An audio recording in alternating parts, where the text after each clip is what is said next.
Hola, hola, ¿cómo están? Bienvenidos a una nueva edición de Viñetas del Fin del Mundo, el programa que se dedica a contarte las novedades de la narrativa gráfica, de la historieta del cómic latinoamericano. En esta ocasión vamos a hablar de un tema fundamental para la realización de una historieta, el guión. Porque claro, la historieta es dibujos, ilustraciones, junto con textos, con palabras. Esta fusión mágica, esta maravillosa relación es la que produce la historieta. Y para eso hablamos con dos guionistas chilenos, la guionista Bernardita Laboudet de Barúa Rapa Nui y el guionista Ángel Bernier de Adam Kaiser, entre otras realizaciones.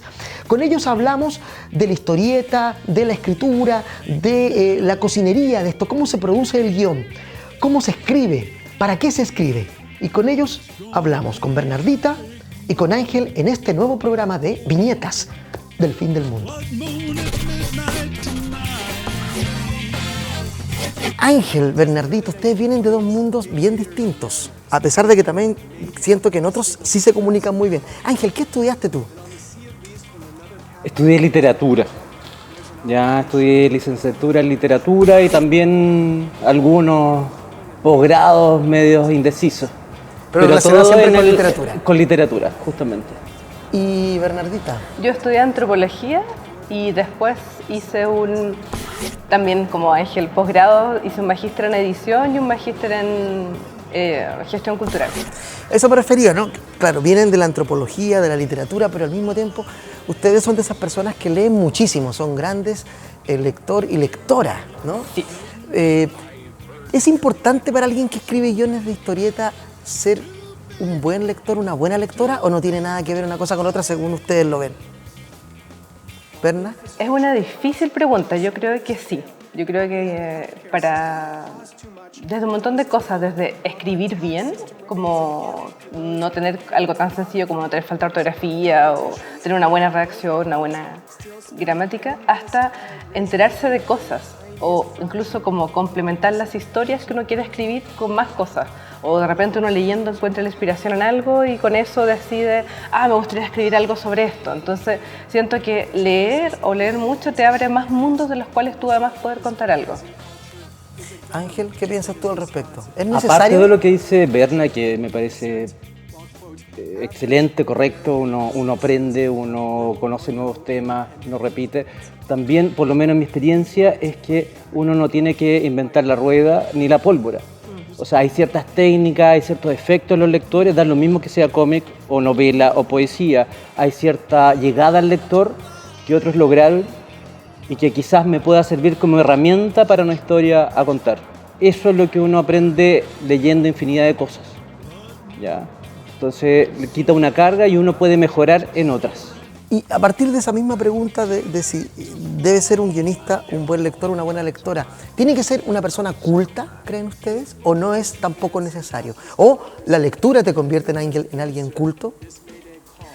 Yo siento que hay experiencias de vida que no necesariamente necesitas leer mucho para ser culto. Estoy pensando en autores como Morel y El Río, que es una persona que cuenta su vida como delincuente juvenil en el río Mapocho y todo lo que le pasó, que es un testimonio de vida importante en el cual él no necesariamente leyó mucho o era una persona necesariamente culta, pero el testimonio que entrega es súper valioso. Claro, y casualmente una novela gráfica recientemente sí, publicada por Tajamar Editores y dibujada y reescrita, adaptada por José Gay. José Gay. Entonces es un testimonio valioso, incluso sin que la persona necesariamente supiera leer o fuera un gran lector, entrega datos interesantes de su vida, cómo le pasó tal cual. En el fondo no es necesario tener un gran bagaje lector ni nada. Hay gente que puede contar su vida o algo que es personal y que es muy valioso igual. No necesariamente es tan importante, creo yo, ser el gran lector.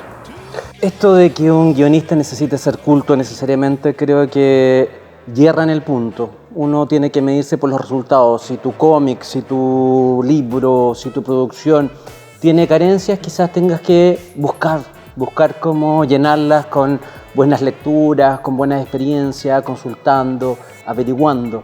Pero esto de que tengamos guionistas cultos per se, haciendo quizás unas latas, haciendo cómics que no funcionan, no nos sirve de nada. No le sirve al medio, no le sirve al lector, al que menos le sirve. Sí, además siento que también hay hay un tema que uno tiene que estar como maduro como guionista. De repente uno quiere hacer la gran obra, estilo Alan Moore o Grant Morrison o quien sea, a los 15 años, a los 20 años, y de repente a uno le faltan, como dice Ángel, herramientas suficientes como para explicar lo que uno quiere contar, o de repente la gran obra que uno tiene como madurando dentro de uno mismo mucho tiempo, llega un momento en el cual no está preparado para contarla. Quizás apurar esos procesos o pensar y decir que ahora es el momento como para contar algo que quizás sale un poco raro, un poco trunco, porque no faltaba madurar, faltaba macerar ahí ese contenido. Oye, qué interesante lo que dicen a propósito de lo que tú acabas de mencionar.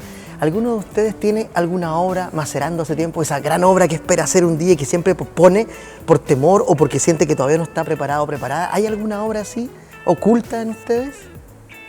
Yo tengo una que es la clásica historia de mis padres, que es una historia muy rocambolesca y tiene muchas cosas, que siento que todavía no tengo la fortaleza interior, yo creo, para contarla. Todavía mis padres están vivos, entonces va a ser complejo contarla con ellos ahí, porque alguna vez lo conversamos y mi papá me decía, pero si yo también quiero dibujar, quiero hacer unas cosas. Y ahí tú dijiste no, necesariamente no.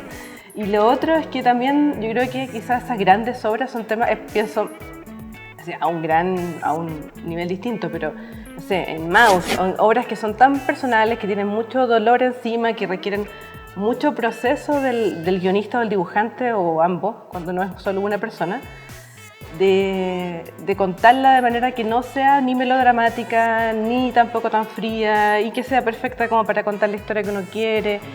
Son obras que requieren, y también la fortaleza de decir, me voy a terminar peleando con las personas de las cuales seguramente voy a hablar, si son cómics autobiográficos. Eso pasa, o sea, todo el mundo que hizo alguna obra así, que habló de su familia o que habló de su experiencia personal, terminó en algún minuto peleado con las personas o tuvo algún desencuentro con de quien habló. Eso como que la gente dice, no, yo conversé, está todo bien, lo puedo hacer. No es lo mismo cuando no lo veo esa subjetividad plasmada objetivamente en una historieta. Sí, yo creo que también sí. es difícil. Es difícil, y hay gente que se ve ahí desde cosas muy ridículas como podría ser, yo no soy así, no me veo así. Claro. Gente que dice, pero sí, no me veo así, hasta gente que dice, eso no pasó así, o tú lo recordaste distinto. ¿Qué nos pasa habitualmente a todos? Claro. ¿No? Cada uno recuerda o cuenta la historia desde su perspectiva y a veces no es la completa, ¿no? Claro. Ángel, esa obra esperando... Esa obra estaba incubándose hace muchos años atrás, pero décadas, ¿ya? Y me pasó lo que conversábamos al principio, que uno no tiene las herramientas para contar, o que tiene la cáscara, o por ejemplo leyendo Alan Moore, Watchmen en esos años, fragmentadamente porque no estaba disponible, entonces pensaba que yo era el único que lo entendía, el que entendía... No, como dice la canción, no soy el único que te entiende. Exacto, no el significado, sino la estructura. Todavía lo creo, pero no lo digo en público, ¿ya? Ahora sí. Yo he leído muchos artículos sobre Watchmen, ustedes lo reconocerán, esa obra por el filme que se hizo, y yo siento que he leído muchos artículos que todos creen descubrir la trama, la estructura, incluso un arquitecto me hablaba hace unos meses atrás de los colores en cada episodio, tenía toda una teoría sobre eso, entonces es una obra realmente buena, porque si hay mucha gente opinando sobre ella, es porque hay cosas que descubrir todavía. No claro. se acaba nunca el final. No, para nada, entonces... Claro, podría haber hecho algo parecido, comillas gigantes, pero lo más probable es que no haya dado una obra al mundo que tuviera esas lecturas interminables, etcétera, etcétera. Ese espesor. Creo que me he ido armando de técnica, de experiencia. Ahora estoy en una cruzada personal de sacar adelante varios proyectos, que casi digo mini proyectos, en realidad son bastante grandes, pero son varios, de distinto tipo. Es como una ola, tu tsunami, como diría un presidente. Tsunami de creatividad. De creatividad. Y creo que cuando explote la ola, ahí podré hacer esa obra que tengo pendiente. Y que creo que también me faltaba algo de experiencia vital. Y esa experiencia la estoy teniendo ahora, que tiene que ver con iluminación, con despertar. Sí. Oye, ahora, para que la gente vaya entendiendo esto de por qué una guionista y un guionista. Cuando uno se enfrenta a un guión, la gente piensa habitualmente que se parece mucho a la literatura, porque uno lee, pero sabemos que el guión se construye sobre imágenes. ¿Cómo funciona eso? ¿Cómo cada uno de ustedes encara la escritura? Porque la gente, yo siento que a veces no entiende cuando uno dice que escribe guiones. ¿qué es un guión exactamente?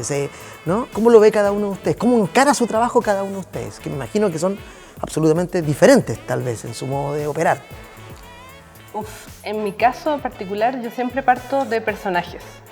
Siento que si no hay personajes, por muy buena que sea la historia, los personajes son los que le marcan como el ritmo de la narración, marcan qué es lo que pasa, y también la gente se puede identificar o no con los personajes, dependiendo qué tan profundos sean o qué tanto quieran comunicar.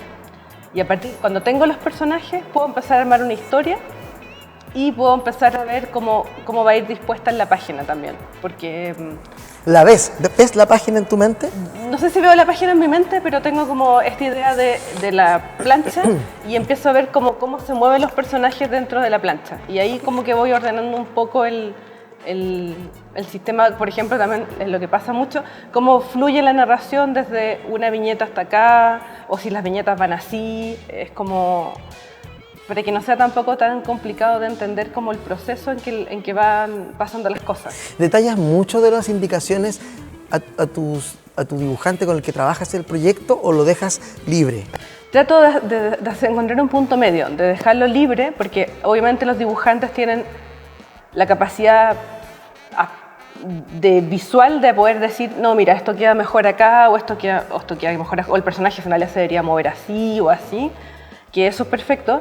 Pero lo que sí trato de darle muchas indicaciones, como son la mayoría de cómics, en este caso Barúa es un cómic de época.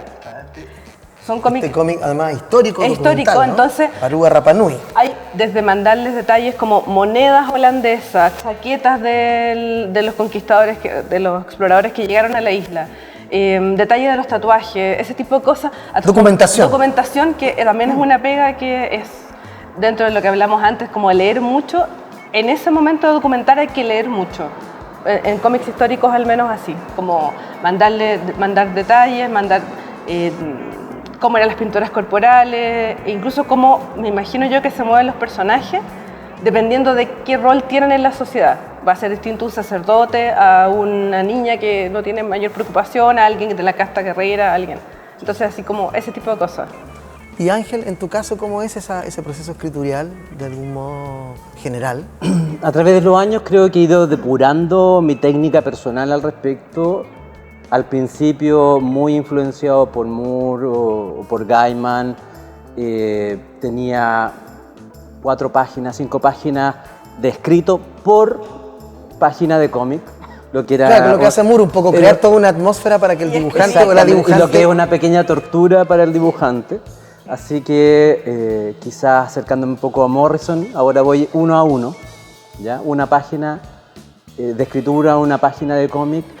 Mi intención siempre ha sido que como guionista soy un hacedor de cómic, por tanto trabajo con visualidad. Así que imagino cómo es el cómic. Imagino todo el montaje de las viñetas, su posición, no solamente en la página, sino las páginas enfrentadas. Algo que cuando hace años atrás se me pasaba por alto, entonces ciertos juegos de páginas enfrentadas me los perdía porque no las pensaba en formato físico. Ahora, claro, quizás hay que imaginarte en el formato digital que se lee 1 a 1, viñeta a viñeta, pero ahora imagino todo el cómic, imagino viñeta a viñeta, imagino páginas enfrentadas. También pienso que, en mi concepción, creo que los guionistas que entregan un guión literario, un pequeño cuento, al dibujante, creo que es un trabajo incompleto. ¿Ya? Ahí el trabajo de guión queda en las manos de los dibujantes, se llevan un peso y generalmente los honores se los lleva otra persona en ese campo. Creo que uno tiene que mostrar la narrativa visual, tiene que manejar los tiempos, tiene que manejar las técnicas. El dibujante con su experiencia puede aportar mucho y uno puede rehacer ciertas cosas para que quede bien. Lo que sí he aprendido ahora es a valorar los guiones literarios muy cortos, como abstract. ¿Para qué? Para empapar al dibujante de lo que va a hacer. O sea, él no puede actuar a ciegas. Y él no puede actuar a través de una conversación que se le va a olvidar. Él tiene un abstract que va a entender exactamente para dónde va todo. Oye, ¿y cómo evitan que la literatura, como ambos lees mucho, que la literatura entre en el cómic malsanamente, ¿no? Porque a veces los textos deben tener una calidad literaria, ojalá, idealmente, digo yo, en la descripción. Porque en una novela uno puede estar muchas páginas describiendo la habitación. ¿Cómo hacen eso cuando se trata de un guión? Porque eso, insisto, ¿cómo la gente dice, pero ¿cómo se escribe un guión? ¿No es lo mismo que escribir un cuento? Tú acabas de decir justamente eso, ¿no? Que no es eso. Claro. ¿De qué se trata en realidad esto? En general, yo siento, como dice Ángel, que preparar un guión literario, preparar como este cuento para contar como de qué se va a tratar el cómic con un inicio, un principio, un intermedio y un desarrollo y un final, funciona bien como para que la persona, ambos, tengamos esta idea de qué va a pasar o generar este ambiente del cómic. Y después ya el guión es más bien como literalmente estar como ese guión clásico de personaje 1 dice tal cosa, está con la mano estirada y se mueve así, con mayor o menor detalle, pero usualmente es eso.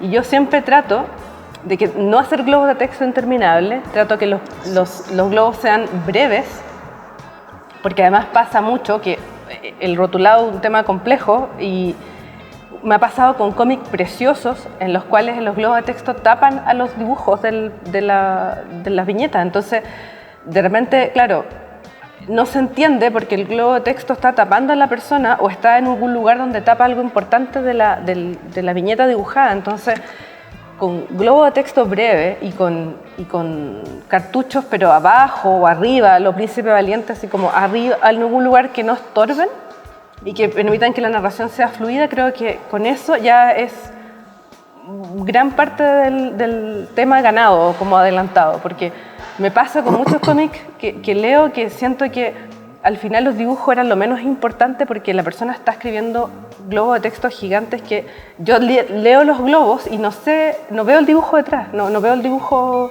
como fluidamente. Entonces, ahí hay que encontrar ese equilibrio, pero creo que siempre el guión debería ser un poquito invisible. Debería destacarse en lo que pasa y en esta información que se va entregando. Uno debería ser capaz de leer el cómic sin necesariamente que haya globos de texto.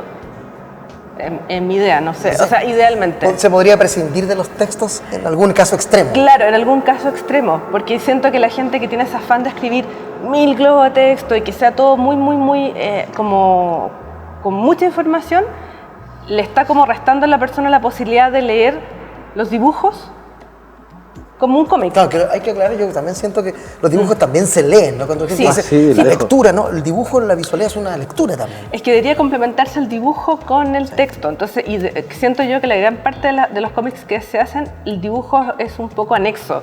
Que lo que importa son los textos. Que lo que importa son los textos en algunos casos. O sea, eso que dices tú es algo que siempre me ha chocado y quizás es un poco fuerte decirlo. En realidad ese tipo de cómics yo los abandono.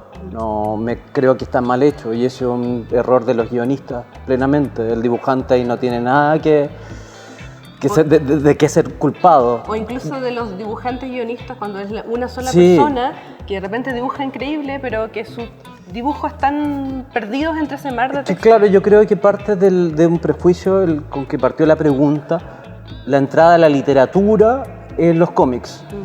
Creo que el cómic es hasta, no sé, un tipo de literatura por supuesto. En pleno, que no tiene que abrir las puertas a nadie. Se puede hacer algunas adaptaciones, lo que quieran, pero el tema yo creo que es falta de experiencia, falta de autocrítica y también falta de conocer algo que es básico en un cómic. El cómic a veces puede no tener texto y el guionista sigue existiendo. Él va a indicar qué es lo que vemos aquí, qué es lo que vemos allá y cómo se resuelve. Sí, otro error habitual que la gente piensa que si no tienes texto, no hay guión. Pero algo que tú puedes hacer un test muy sencillo. ¿Hay alguna tensión entre texto e imagen?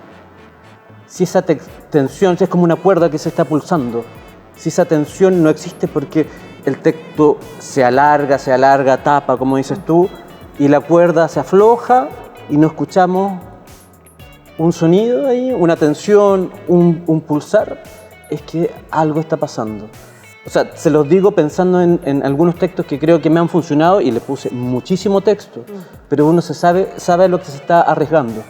Y otra cosa que les iba a comentar, que yo creo que el génesis de muchos de de esas situaciones que también me pasaban al principio. ¿Fallidas? Fallidas totalmente, poner demasiado texto, demasiados cartuchos, demasiado texto en los globos, es que uno lee mucho cómic norteamericano, inglés, donde el idioma es más sintético, donde las palabras son más cortas. Entonces uno, para decir lo mismo en español, necesita el doble de las palabras. Pero claro, hay que reconocer, yo siento que el cómic norteamericano es muy parlanchín. Solo los superhéroes, supongamos que, imaginemos que los superhéroes son los cómics más famosos, pero se pueden están dar el llenos lujo. de diálogos. Sí. Se pueden dar el lujo porque su idioma es sintético, sus palabras son cortas. Si tú mides los caracteres, es la mitad. O sea, se ve en las traducciones. En las traducciones achican el tamaño de letra para que quepa todo. Y también eso crea un problema de legibilidad porque dejas público afuera que no alcanza a leer o que son niños que están aprendiendo a leer. Entonces tú sacas público para hacer caber todo eso. Ahora, en este tema de los textos, ustedes son de aquellas personas que antes de que incluso el libro se vaya a imprenta vuelven a cortar texto antes de que se vaya, revisan una última vez y cortan una vez más diciendo esto lo puedo decir, en lugar de esto puedo decirlo así. Claro que Lo que pasa es que en general, bueno, hay varios vicios que uno tiene y que se da cuenta a medida que va leyendo el texto. Por ejemplo, que los personajes repiten en el globo lo que ya está pasando en la acción. Sí.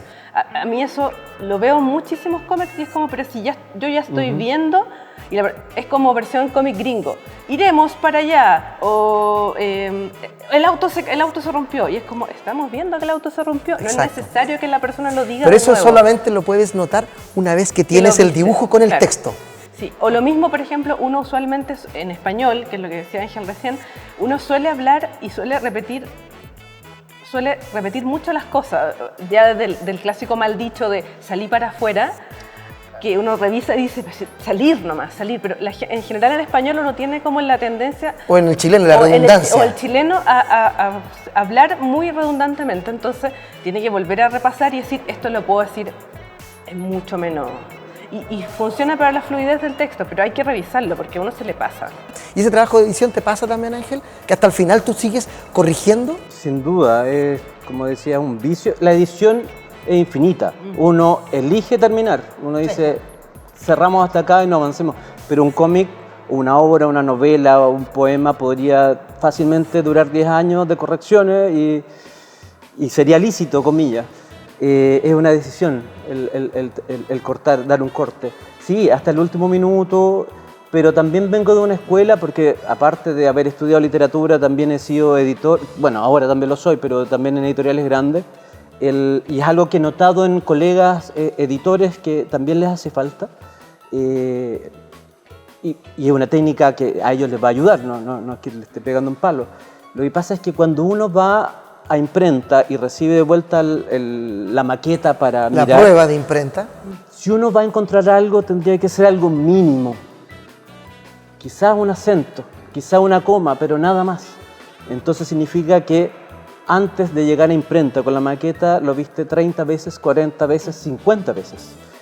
De adelante para atrás, de atrás para adelante, haciendo revisiones extrañas porque uno, por eso también necesita ayuda de revisores de estilo y cosas así, porque uno conoce su obra o conoce la obra que está editando de memoria. Entonces tú ni siquiera ves los errores. ¿Ya? Tu mente, muy encima de tu tu mente obra. completa la hace perfecta, aunque no lo sea. Entonces es un trabajo súper arduo el corregir y se necesita hacer muchísimas veces. Y en lo posible, sé que económicamente a veces no se puede, contar con la ayuda de un revisor o revisora externo profesional. Incluso ni siquiera es necesario, bueno, si uno no tiene la plata para contratar un revisor de prueba, un corrector de estilo, pasárselo a alguien que no lea cómics. O pasárselo a alguien que no tiene mayor relación y decirle, mira, lee esto, lo entiendes, no lo entiendes, qué parte te hace ruido, qué parte no entendiste, y también es súper útil como para ver que el cómic debería idealmente ser leído por gente que no lee cómics. Si alguien que no lee cómics, porque hay gente que te dice, es que no, una persona que lea cómics va a entender que yo estoy intentando decir aquí que esta viñeta se desplaza, vale, sí. y vuelve, entonces es como la imagen del protagonista. Es que sabes que esa idea es súper bonita y por lo menos la que ha guiado mi producción desde hace muchos años atrás. Yo escribo para alguien, idealmente, que no haya leído un cómic en su vida. O sea, si uno puede ganar la lectura de ese lector o lectora, los otros ya están totalmente ganados. ¿Ya? Yo creo que esa es una responsabilidad súper fuerte, y también pensando en cosas como que he hecho como Franco, que si bien tiene lectores adultos y cosas así, los lectores principales son niños y niñas, Sí. que a veces es su primera lectura, así literalmente. Entonces ellos tienen que poder acceder al cómic. Y ojo que en Franco, por lo menos en el Franco anterior, ese que está a color, ahí he hecho mis montajes más ambiciosos. No, no está acá.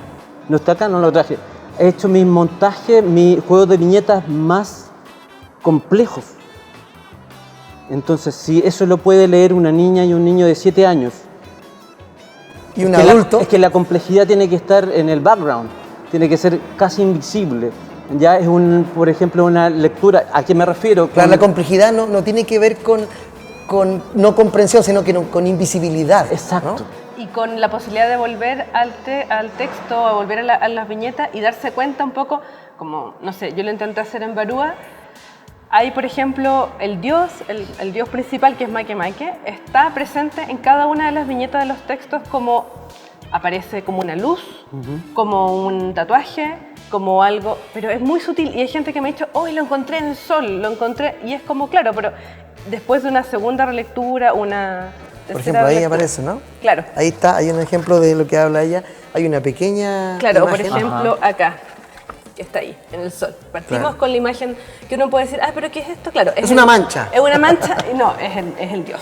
Bueno, ahora hablemos un poco, mientras seguimos hablando de esta cosa de los guiones, vamos mostrando algunos de los trabajos, ¿no? Por ejemplo, Berna, tú hiciste aquí con Ismael Hernández los primeros 2 tomos Sí. de Barúa Rapanui, ya hay 3. Hay 3, hicimos el tercero con Fernando Pinto y el cuarto debería salir este año también con Fernando. ¿Qué te propusiste hacer en Barúa Rapanui y cómo ha sido la recepción del público lector en esta historieta? Lo que quisimos fue contar la historia de Isla de Pascua, la historia de Rapanui, desde un pasado mítico que es el hundimiento de Xiva, en el fondo, cómo llegan los Rapanui a Isla Pascua, a Rapanui. Es el tomo 1. Es el tomo 1. De hecho, después descubrimos que no tiene número, entonces es difícil darse cuenta cuál es el 1, el 2 y el 3, pero bueno. Claro, la gente que lo ha ido comprando lo reconoce. Sabe, Y este es el número 2. Y este es el número 2 que cuenta un hecho particular, que son las guerras que hubo en la isla y esta idea de que los pascuenses habrían llegado a las costas de la Araucanía.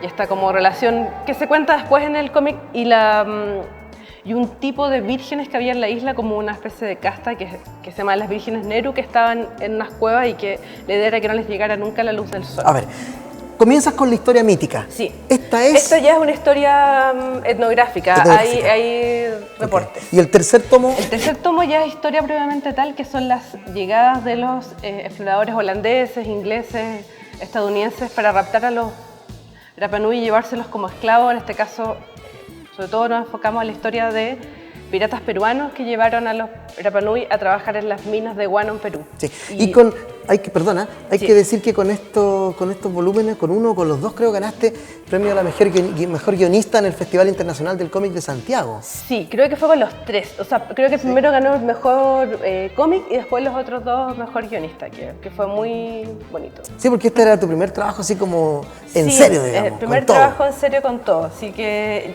bueno, yo viví en Isla de Pascua, tenía las ganas de rendirle como un homenaje a la isla, contar la historia que se sabe poco. Hace un tiempo ya están saliendo más libros y la gente está contando más la historia.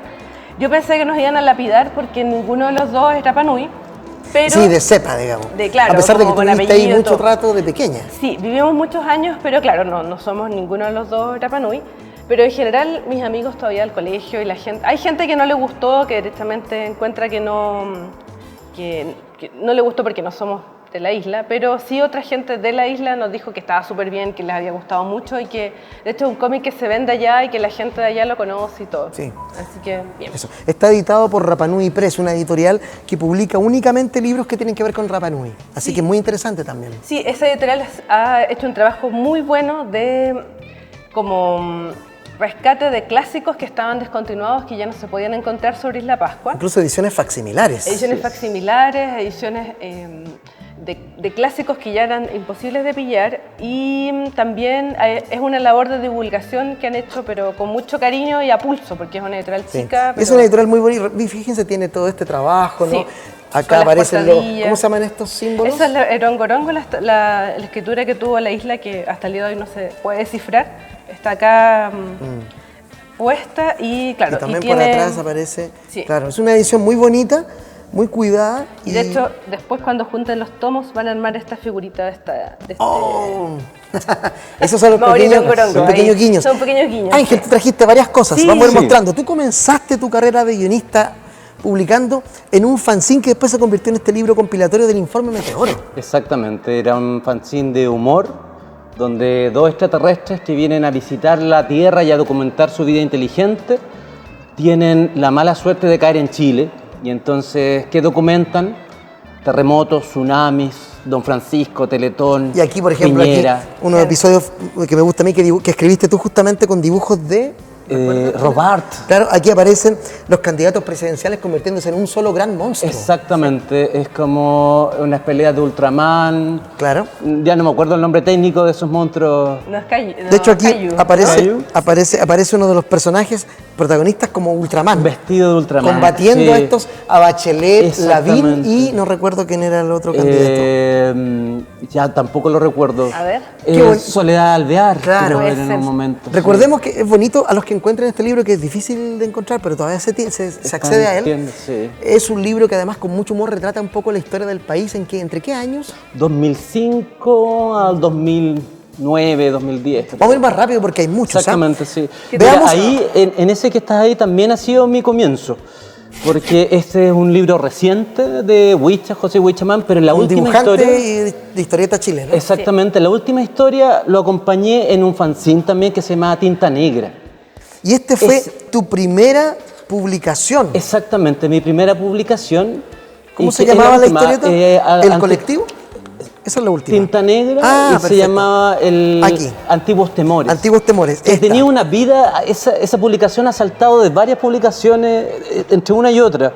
Salió en Tinta Negra, también fue publicado en la revista En la revista Crash en Bolivia. En Bolivia, también en una antología, un libro de una revista de cómics que hacía 8 libros, que es muy reciente, Sí, hace no unos recuerdo años cómo atrás. se llama. No Sí, recuerdo sí, cómo se llama. Y después la aterrizamos en esta edición quizá Sí, corregida. esta era una historieta que hablaba un poco también de los detenidos desaparecidos, en una clave bien... Sí, bien combinaba el bien temor a los interesante. payasos con el Sí. temor que se tenía la CNI en los años 80.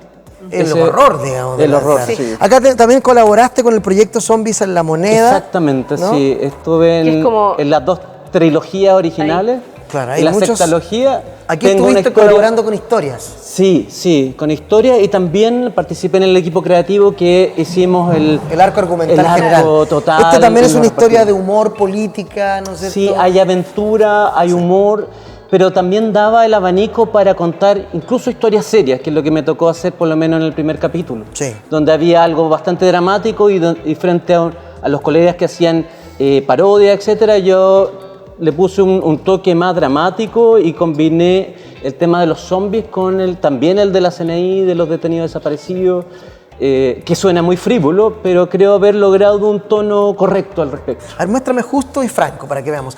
Franco, hay un tomo que no tenemos acá. Ajá. Esta es la historieta que tú dices que le hiciste principalmente para el público infanto juvenil, pero que también le leemos los adultos. Sí. Con estos animales antropomórficos. Sí, pensaba también pensando como editor, en que, y es lo que comentamos entre muchos colegas, que había como un nicho bastante desocupado, que era cómic que leyeran los primeros lectores, que leyeran los niños. ¿Ya? Generalmente lo que se hacía en años anteriores, ya no es tan así, solamente, o sea, podía leerlo los niños, pero tenía ciertas viñetas con, no sé, garabatos, con desnudos, etcétera, lo que lo pasaba al tiro a la lectura juvenil. Y esto lo hiciste con el dibujante Cristóbal Jofré. Sí, él es el co-creador de Franco, y ese volumen en particular trabajamos 10 Con muchos dibujantes. otros sí. dibujantes, sí. Acá tenemos el proyecto que hiciste con Sergio Quijada, Justo una espada contra el imperio, Así es. que es aventura, historia y aventura. Novela ¿no? histórica, así, pero de libro. ¿En qué sentido? De que hay un hilillo de ficción para contar hechos reales y documentados. Justo Stay, que es el protagonista, está inspirado en un Justo Stay que realmente existió y que, por lo que se sabe, colaboró con la resistencia ante los españoles y que posiblemente haya conocido a Manuel Rodríguez. Aquí damos el salto imaginativo y hacemos que lo conozca, y no solo a él, también a O'Higgins y Carrera. Claro. Y acá tenemos otro de tu última publicación, que es al mismo tiempo una más antigua. Exactamente. Adam Kaiser y los Inmortales. Sí, también es de mis primeras publicaciones, pero ahora está remozada, remasterizada. Que se publicó en la revista Caleuche, junto como con el año dibujos 2007, 2008 de con Jaime Castro. Exactamente. A mí me gusta mucho esto porque, como digo yo, es de fantasciencia, como dicen los españoles, o ciencia ficción, así que los amantes de la ciencia ficción aquí van a encontrar una historieta. Científicos. Claro. Ya. Adam Kaiser ahí. Personajes que caminan en el sol, ese tipo de historias. Dinosaurios inteligentes que hablan. Exactamente. Claro. Y hasta clones de Hitler en el sur de Chile. Golem. Hay un Golem. Es una historieta muy interesante. Y bueno, vamos concluyendo. Pero yo con ustedes podría estar hablando horas, pero tenemos que terminar. Consejos. Aquí, tras esa cámara que tiene Gabriel Raceto, habrá una muchacha, un muchacho, un adulto, una adulta que dicen: a mí me interesa la historieta y quiero pasarme de ser lector o lectora a ser creador o creadora de historietas. Consejillos, las recetas. Sabemos que el cómic tiene recetas para ser hecho, los guiones, pero que eso no es nada sin talento detrás. Cuéntenos alguna cosa que les pueda servir a quienes quieran escribir, no como un deber ser, sino que algo que les pasó tal vez y que puede ser un buen consejo, un buen mensaje para quien quiere comenzar. Yo siento que, así como suena súper de autoayuda, pero escriban de las cosas que quieren escribir. No escriban pensando en las modas del momento o no escriban pensando en que esto se va a vender porque escriban de las cosas que les interesen. Y a medida que las cosas les interesen, vayan viendo cómo contarlo de mejor manera. Pero siento que hay mucha gente escribiendo historias súper repetidas, súper fome, porque quiero hacer el nuevo Superman o quiero hacer el Batman chileno, o quiero hacer esta historia que pasa en Chile, cuando en realidad la persona tiene otras historias que podrían ser más interesantes de contar porque son propias, son las de esa persona. Entonces, creo que partir de esa base, no intentar copiarle a nadie en el sentido de quiero hacer una historia muy famosa y tratar de contarla de nuevo, sino que ¿qué te mueve a ti? ¿Cuál es la pasión que te gusta? ¿Qué es lo que quieres contar? Tener algo que contar, aunque sea una cosa mínima, tener algo que contar y ponerse a escribir nomás. Siento que también uno se demora mucho y quiere escribir como la historia perfecta, que es como el mal quizás de muchos. O la primera gran obra. O la primera gran obra que sea fantástica, que se gane 1000 premios, y es como súper de obrero del cómic. Siéntese, escriba, y en algún minuto va a tener una obra que va a poder mostrar. Y de nuevo, quizá otro gran consejo es tener autocrítica y ser capaz de recibir las críticas. A veces la gente le tiene mucho cariño a su obra y dice, no estoy de acuerdo con lo que me están diciendo, pero de repente lo dice gente que sabe, gente que quizás quiere ayudar a que su obra se entienda mejor. Aceptarlas si te parecen coherentes. De repente hay críticas que son malintencionadas o que en realidad no tienen relación con la obra. Creer también en la propia obra y decir, voy a seguir con esto. Tener la capacidad de discernir una buena crítica de una mala crítica. Una mala crítica. Mala crítica en el sentido de que está malintencionada. De que está malintencionada, claro. Y también como esta idea de separar la obra de uno. No te están criticando a ti. Están criticando tu obra, o sea, hacer que hacer ese ejercicio en que la obra, en alguna medida sí, eres tú, pero en otra no. Entonces también hay mucha gente que uno le puede decir, mira, no me gustó tanto tu cómic, y la gente cree, no le gusté yo, no sé, hago todo mal. No necesariamente, no me gustó esto, pero tienes otras cosas muy buenas también, esto quizás no era tan bueno, y como entender que no es el fin del mundo también, como que esa cosa que es tan personal, que es tan terrible, finalmente como versión Andrés Bello, escriba porque aquí nadie lee, claro. Es como te sientes en la libertad de escribir y yo creo que las editoriales están buscando cómics. Puede ser difícil en algún momento encontrar alguna editorial, alguna obra, pero si la obra es interesante va a llegar igual, incluso con las autopublicaciones en internet, digital. Hay mucha gente que escribió una obra, la publicó en un sitio web, alguien lo vio y dijo esta obra es muy buena, la vamos a publicar. Hacer obra, más que pensar que en algún momento me van a publicar o nada, es hacerla. Las obras encuentran su momento, encuentran quién las quiere publicar, es hacer nomás. Ángel. Consejos cortitos, estoy totalmente de acuerdo con lo que tú dijiste y creo que ahí está el corazón, ¿no? O sea, poder contar cosas, matices personales que no las vas a encontrar en el resto, pero cuestiones muy concretas. Pensar, como dijimos antes, en los lectores, pensar que eso lo va a leer otra persona que jamás ha visto un cómic en su vida. También aprender, ya dije que no necesariamente tienen que ser gran culto, pero lean algunas obras que a ustedes les gusten, que resulten, cómo lo hacen. Tercero, mira, yo lo que hago, y es un consejo que lo encontré en Neil Gaiman, el autor de Sandman y muchas otras cosas, no tienen que aprender a dibujar, pero dibujen la página. Yo eso es lo que hago y me ahorro miles de horas de descripción de cómo es una página, se lo dibujo al dibujante y queda clarísimo cómo es la estructura, más allá de que él me pueda aportar algún cambio que yo no haya visto y que resulte mejor. También pensar que la obra se va a leer con páginas enfrentadas, es que va a estar en papel, cómo funciona una página frente a la otra. También pensar cuántas páginas tengo y por lo menos cranear bien el principio, el final, para que no quedemos cortos con páginas. Y algo que debe ser lo mejor que le puede decir a alguien que quiera empezar: haga historias cortas, 3 páginas, 2 páginas, 4 páginas. ¿Cuál es la gracia de eso? Que soluciona todos los problemas que te vas a encontrar. Vas a aprender, te vas a poder comunicar. Si te equivocas no va a ser tan grave que equivocarse en 80 páginas. Si nadie quiere dibujar tus cosas, es más fácil que dibujen 3 páginas que dibujen 80 páginas. Es más fácil que, incluso si tengas que pagar, juntar plata para que te dibujen 3 páginas a juntar plata para que te dibujen 100 páginas. Ahí está la clave, hacer pequeñas obras cortas y ahí vas ganando confianza en los lectores, en otros dibujantes, en los editores que dicen, mira, aquí hay potencial, ¿qué tal si tú haces algo mayor o estoy buscando guionista para un proyecto y he visto tus cosas que funcionan? Básicamente tú pides, escribe pequeños cuentos y después hacen la gran novela. Así claro, es. Como la gente escribe esas sagas de 7 tomos. ¿No? Claro, que ya quiere hacer su primera historieta y ya tiene 20 tomos de 1000 páginas cada uno. Y es literal, a veces me las cuentan cuando estamos en la feria comentando. Dice, ya bien, pero ¿a qué hora se puede hacer eso? A propósito de eso, esa gente que llega a las ferias o que se les acerca hablando de cómic, oye, ¿qué pasa con el cómic chileno? ¿Cómo ven ustedes eso? ¿Ha mejorado esto desde que ustedes comenzaron a leer historieta o a hacer historieta hasta ahora, 2019 en Chile? ¿Hemos mejorado? ¿Hay más guionistas escribiendo? ¿Hay más gente dibujando? ¿Ha subido la calidad? ¿Todavía no? ¿Faltan libros, diversas temáticas? ¿Cómo lo ven ustedes?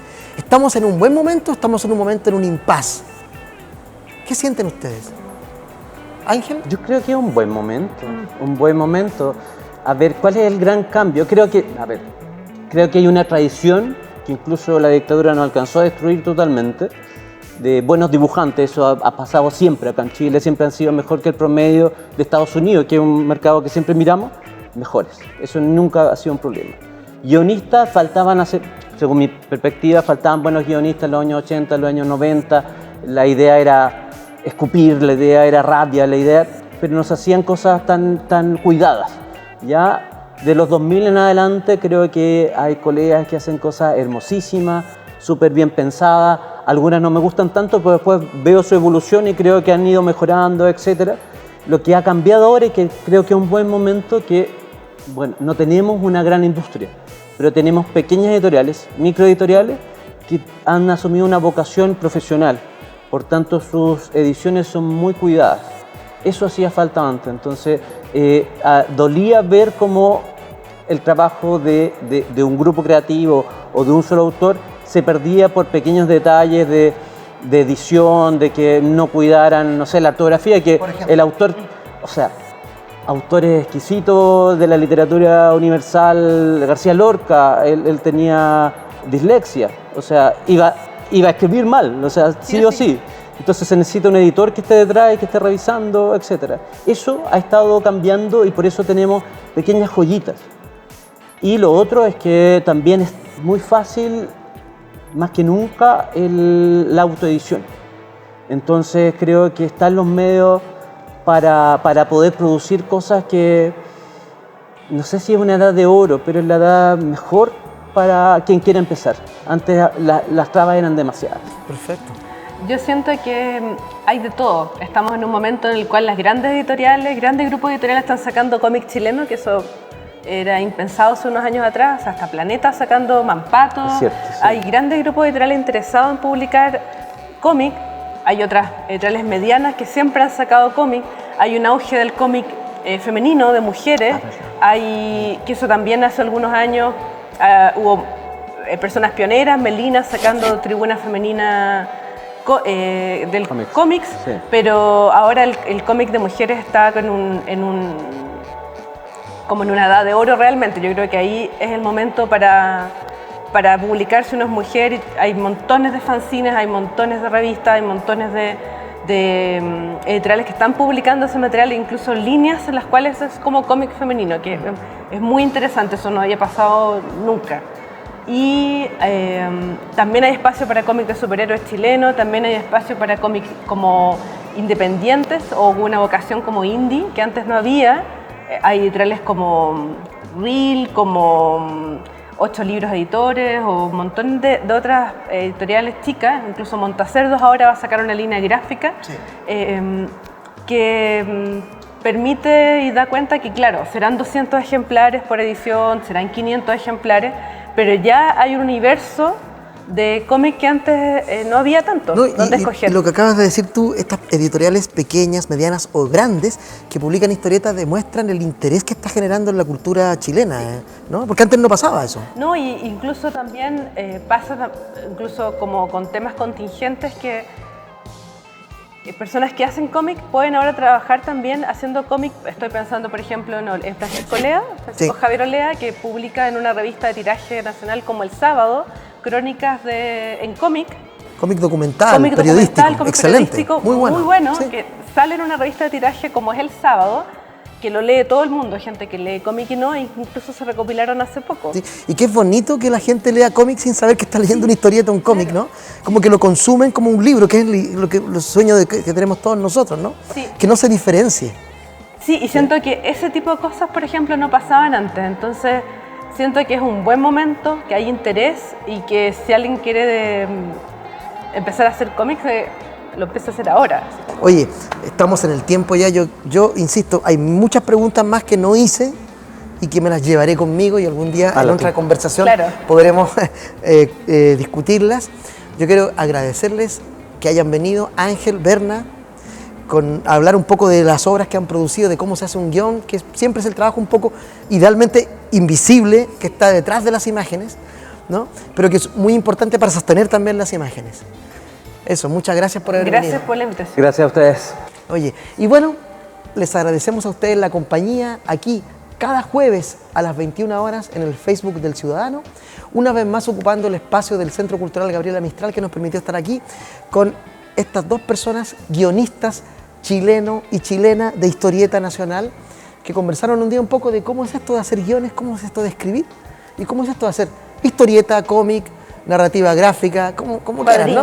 Cuadriños, chómic, lo que sea.